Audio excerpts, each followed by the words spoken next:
So let me go back to talking about Carolina. Carolina essentially, um, I would say that she represents the through line of sort of the racial ancestral past of the current capitalist order. But in the book, what she does is she's sort of like the big corporate lady, right? She's a big corporate lady who comes to the Philippines and she's there to do some meetings, explore, understand the culture. Um, and she has really racist sentiments. Like there are times where she's just seeing like a group of people pass by and she would say to herself, ugh, Asians.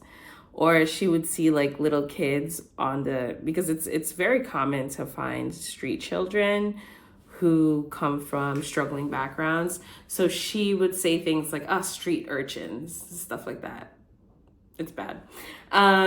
So she also really hates how differential Filipinos are, even though like she obviously takes advantage of it. When I asked Glenn, because she represents this like corporate face, right? Like if you think about globalization, if you think about capitalism, you think about the countries in the global south, the representatives tend to come from Western nations. And so she sort of is this representation of what haunts Philippine history, right? First of all, she's of Spanish origin, which is a very interesting detail to note, given that the Philippines was under Spanish colonial rule for over 300 years. So we definitely have a history of indigenous people being referred to as indios or being seen as sort of lesser than, sort of seen as lazy, working the fields, those typical, in the same way that they discriminate against Black people in the US, it's sort of the same way that like Spanish people used to navigate indigenous Filipinos, but like probably worse, because they would actually outwardly beat them. Well, there are some similarities if you're to think about slavery. Anyway, Carolina, so I wrote a book review for this. So I said that her presence in the novel serves as a through line of revised racism that haunts the globalized order's ancestral past, where racism used to be outwardly against the indigenous and those who bear the markings of indigenous ancestry. In the globalized caste order, this racist sentiment is redirected to the indigenous poor who do not have a clear grasp of the English language. And sort of that goes back to the contemplation that Glenn Diaz has when he talks about this novel being a contemplation or a meditation on orality and meaning, right? And when I asked, it's so interesting to have a conversation with Glenn. He's so smart.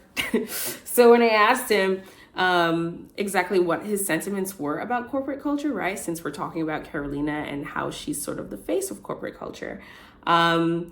He was saying how like corporate culture in general is an earnest, exhausting performance of productivity and relations and even ethics that mystifies and obscures the fact that it is just an operation after profit, while also incentivizing adherence to this ethos.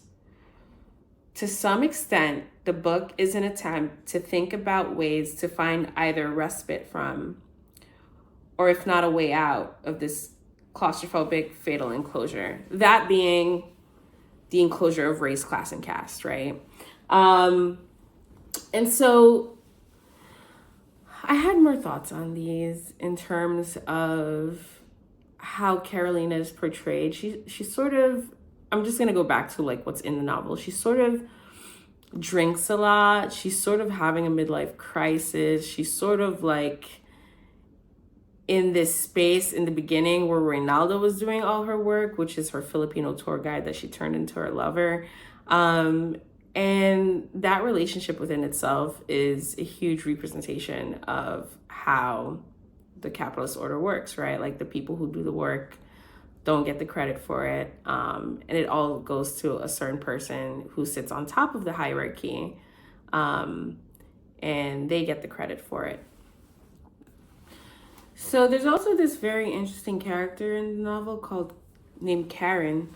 Karen is sort of this girl who is like, she dresses with a really low neckline. She's very sort of flirtatious with her customers. She definitely leverages her femininity to get ahead.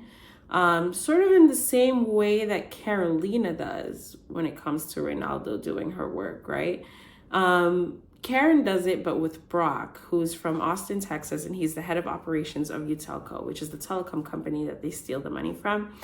So she essentially, like, he's obviously so much older than her, and she uses her femininity to sort of get him to give her opportunities within the company, opportunities to ascend the corporate ladder.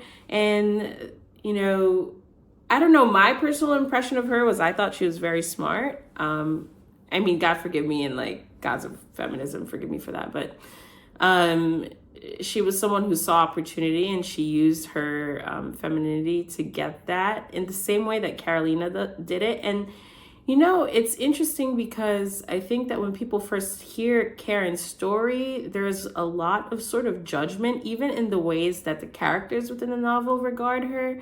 There's a lot of judgment in how she uses her femininity, but for some reason, it rarely goes unquestioned in the context of Carolina.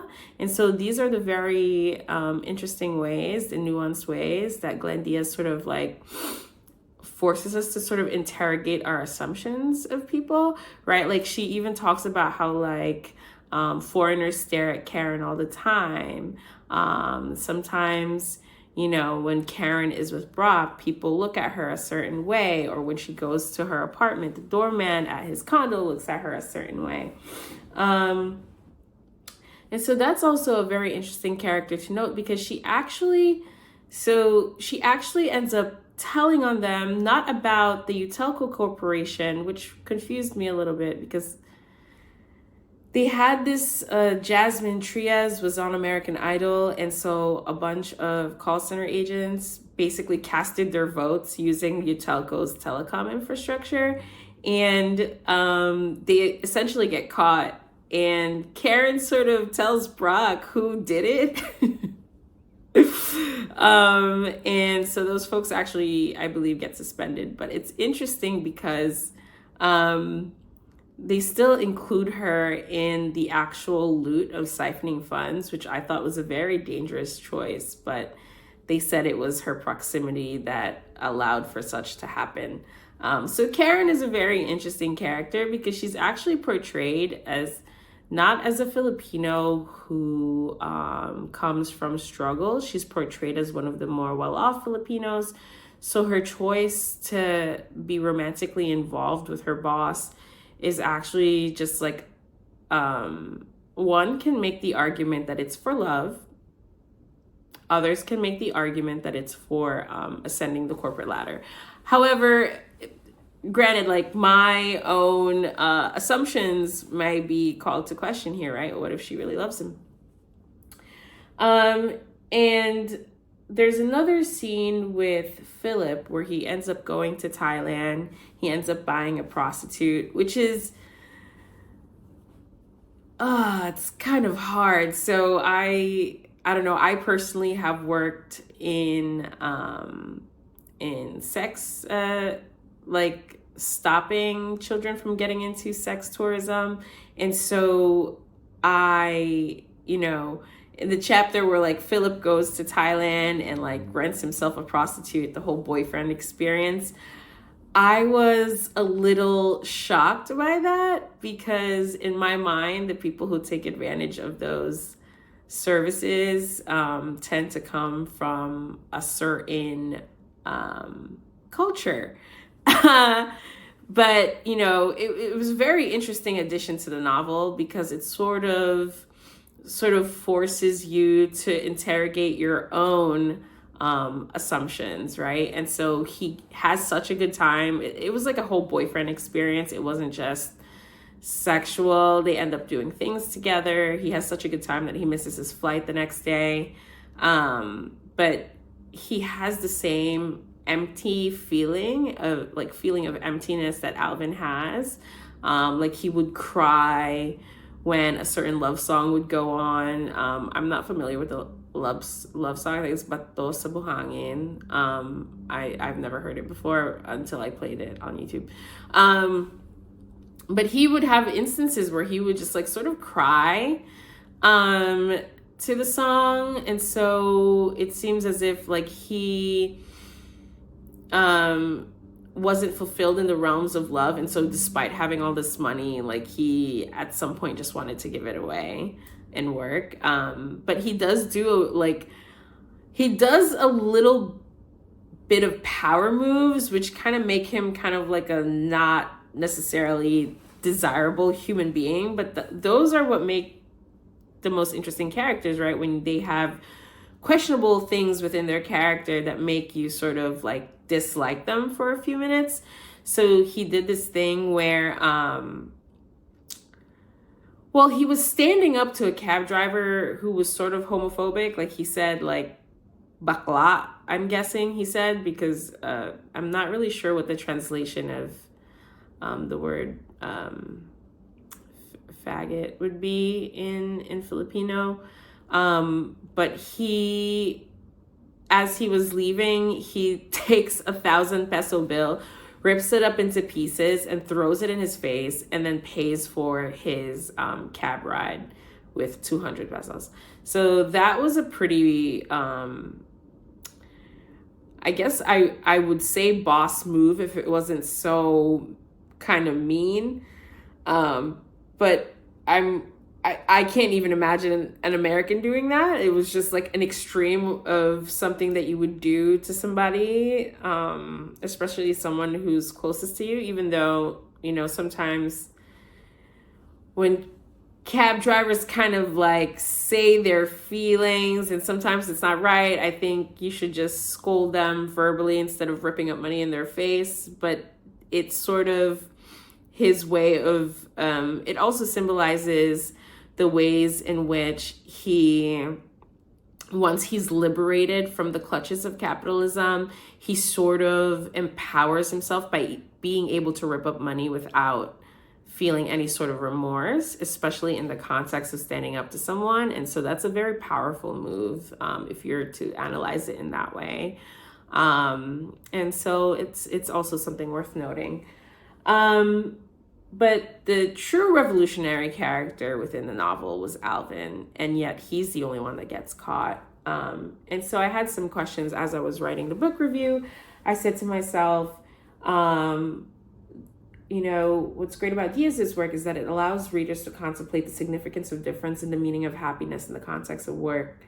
Should we not only question the ways that the globalized order oppressed those at the bottom of the capitalist pyramid, can we change it? And if we are to strive for a more humanizing future, is there a way to achieve justice within the purviews of the law? Because obviously what they did was illegal, right? Because somebody got caught. Is there a way to do it within the purviews of the law? And if so, what does that look like? So as a reader, I was left to believe that the primary mechanism to free oneself from capitalism is not to destroy it, but to outsmart it. A few years ago, if you were to ask me the same question, I would have said, yeah, you have to absolutely dismantle it. It's not working. But I visited countries like Cuba, and I've seen what the other end of the spectrum does. And so there has to be a better way. And I think what Glenn Diaz allows us to contemplate is that rebel in the little ways that you can in order to outsmart capitalism so it doesn't defeat you. And most importantly, stay human. Thank you for joining me, guys. Have a good day.